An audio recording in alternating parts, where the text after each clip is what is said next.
Hello everybody, and welcome back to the channel, MeetTheShytles. I'm Zach, and this is my wife, Jasmine. You know, this video is just going to be a little bit about our journey with debt up until this point in our lives. You know, we want to be as honest and open with y'all as possible, and this is us just laying everything out there for y'all. Alright, so I think that the best way to start off this conversation is just talking about society's view of debt.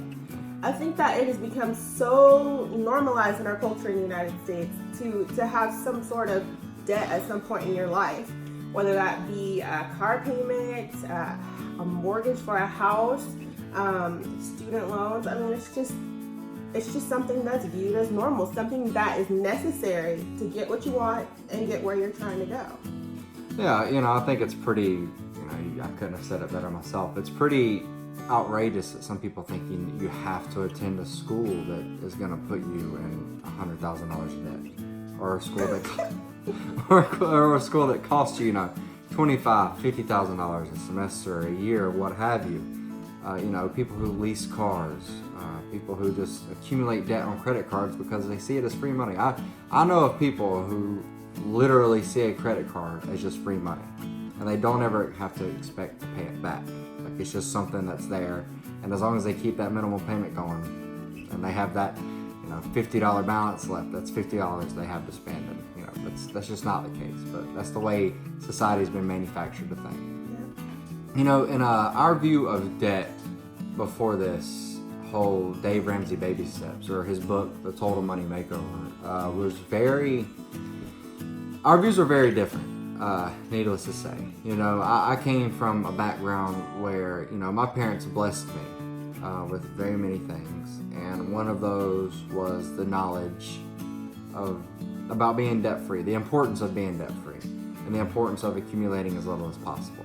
And my parents were always willing, if I ever did get into a tight spot when I was off at school, or even when I was on my own, still working a full-time job, just starting off, just developing the maturity, because I was, very immature just out of high school, Thought I was a big shot, but, I wasn't. I was just a really immature kid. And, if I was ever in a tight spot, like I said, they would help. And they always cautioned me, debt was not something that I wanted. It's not something they wanted for me, and it's not something I wanted for myself. So they ingrained that in my head pretty well, and it stuck with me, all through my years. I accumulated very little debt. I did at one time get rid of a car that was fully paid off, which was probably the dumbest thing I've ever done, and I ended up leasing a car. But that's about as bad as it gets for me. And I'm very blessed to have only made just a couple mistakes along the way. All right, so I wish that I could say that I had a similar story, like a strong foundation just raised up to know that debt wasn't something that I wanted. But unfortunately, that wasn't the case for me. I guess my foundation was kind of the attitude of, you do what you gotta do to get by, right? Whether that's work your butt off, or if you need a little extra, maybe use a credit card or 2 or 3, whatever you gotta do, right? So I mean, in other words, I agreed with society's view on debt. That enjoy now, pay later mentality. I was just living it up, man. Let me tell you. I mean, I had myself a really good job. I was a nurse, making good money and stuff like that. But I mean, I had student loans. I was doing a little bit too much. I wasn't very good at saving. I had no idea how to save, what that looks like to be financially healthy. That's all I put it. Yeah, so I mean, I was traveling, I was eating out, I was doing all sorts of things, getting all sorts of things. Whenever somebody would say to me, let's go do this or let's go do that, I'm like, yeah. Charge it on the credit card if need be.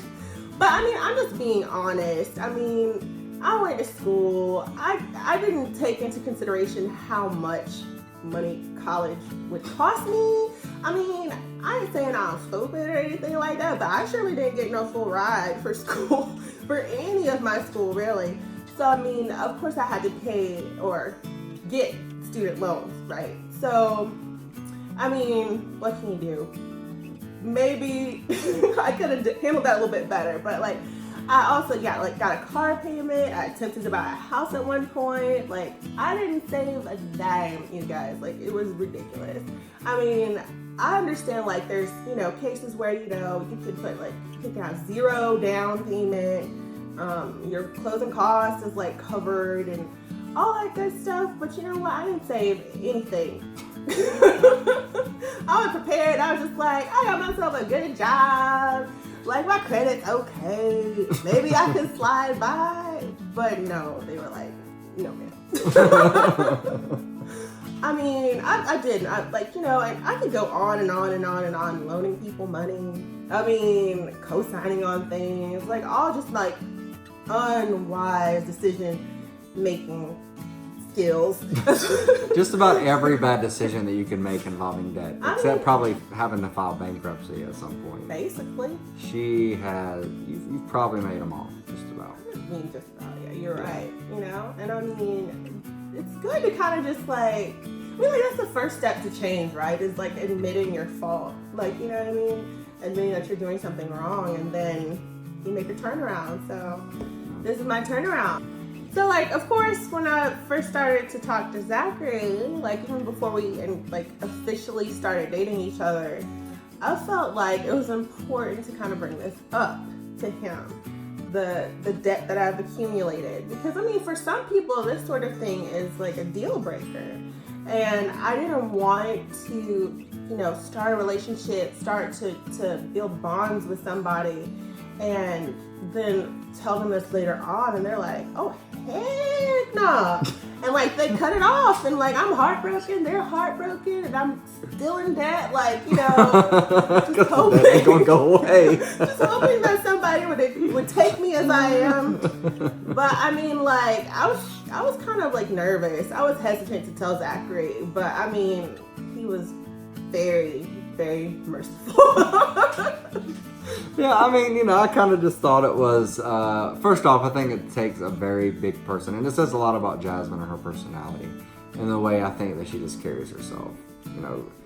Admitting to having that much baggage, or I guess that type of baggage, is huge.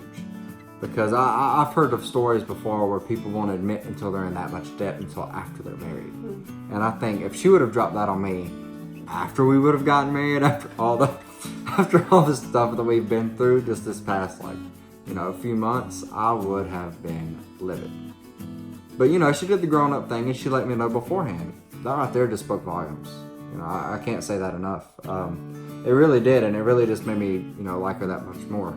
Regardless of the debt. It was just something I had to accept, and I always saw it as something that I knew. I always just rationalized it in my mind, yeah, we're going to tackle this, and we're going to tackle it together.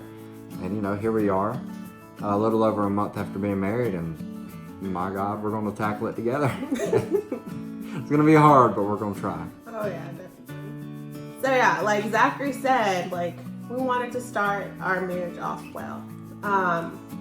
We wanted to not dig this hole of, debt even deeper. We want to get this done. We want to be able to fully enjoy the rest of our lives together without having all of that hanging over us and weighing us down and limiting the things that we can do over the long period. Because trust me, this is going to be a lot of sacrifice within this time until we get this all paid off, but it is well worth it, I think. Yeah, and it's the whole thing with, I think society, this is going back to the beginning of the video, but society has a very big problem with instant gratification. And if we wanted to just sit here and just keep on keeping on and just think about the now, we would stay in debt. So, we're really using the future, the long plan, making sacrifices now, just like Jasmine said. And we want to be able to get this debt paid off in 3 years.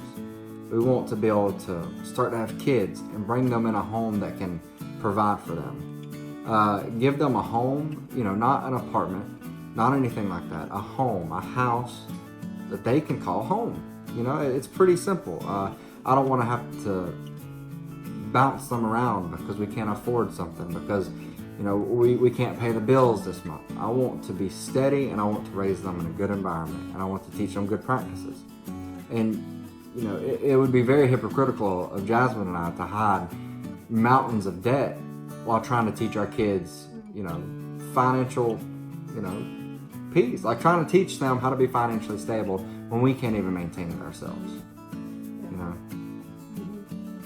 I mean, yeah, I totally agree with what you said. But I mean, on top of that, like, I want to stop working full time, you guys. Don't get me wrong now. I love my job. I love taking care of the women. I love it. But, like, I want to be at home. Like, I'd rather Zachary be my boss at the house. Like, you know what I mean? And, like, have to, like, you know, not have all that pressure of, like, having a full-time job. Well, I'm I mean, serious. You can sit there and say you don't want to have a full-time job, but what you think being a mom is? I mean, I'm willing to take that on. That's what I want. Like, I want to be at home with the kids. I want to, you know, cook every meal for you. I want to make the house clean and nice like that. Have plenty of time to just, you know, raise them kids and all that good stuff. And then, like, work. Like, a little bit on the side. My little pseudo-retirement hope and dream. Hopefully will happen. Hopefully, it won't be a dream for much longer. It's gonna happen. It's just a matter. That is gonna happen for her. You know, she made it. You didn't make it very clear from the get go, but you dropped hints that here and there about how you want to be a stay at home mom in the long run. Yeah, I do. And I'm fully supportive of that. I do, however, think it's smart for her just to work part time, just because she can keep up her licenses just in case something were to ever happen. To me or anything of that nature, but hopefully that doesn't happen. But and that's the plan for us as far as the next 3 to 5 to 6 years, I could say. Oh, what? 3 to 5 to 6 years. What are you talking about? 3 to 5? Oh, 3 years pay it off, and then like 3 years. 3 years pay off our debt, save for a house, save our emergency fund. Okay. Where you been? I don't know. I'm all stuck on that whole just paying off this debt. Yeah. That's where it begins. You got to think long game. For me right now. But I can't blame Jasmine for that because we are doing the baby steps, and we're really just focused on baby step 1. We're like I'd say halfway through that right now. Yeah. And then we're gonna jump into baby step 2. Yeah. It's kind of too early to be thinking like I am a little bit and thinking baby step 3, 4, 5, 6, and 7, which is all of them. Yeah. But yeah, so let's just tell you about those baby steps. And speaking of the Dave Ramsey baby steps, there are 7 of them. The first one being save $1,000 for a starter emergency fund. Second one is pay off all debt except your house using the debt snowball method, of which our next video we will go into our starting that process. Yeah. And our third baby step is save 3 to 6 months of expenses in a fully funded emergency fund. Number 4, 5, and 6 can all be done simultaneously. So number 4 is invest 15% of your household income for retirement. And number 5 is save for your children's college fund. 6 is pay off your home early. And number 7 is build wealth and give. So we'll kind of talk about all of these things eventually. We just wanted to give you a brief overview of like our plan.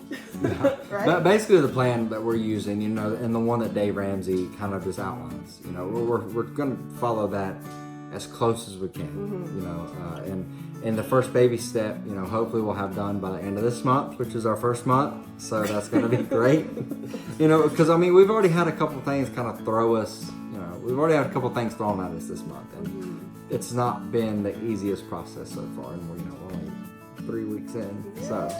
Yeah, but we've had a couple of unknown expenses come our way, which is okay, because we're going to tackle this with the most positive attitude that we can. So, yeah, just wanted to, and thank y'all for watching. We really appreciate it. I can't tell y'all enough, just the text messages I've gotten from the reaction to our first video, the comments on Facebook, and just seeing people in person and just telling them that they totally support what we're doing, our journey, and just they're proud of us for just putting everything out there. The feedback has been phenomenal, and just want to say love you guys. Thank you very much. Daggone goofball. Okay, And speaking on the Davy, The Davy Ramsey. The Davy Ramsey. I can't stand you. Okay, come on.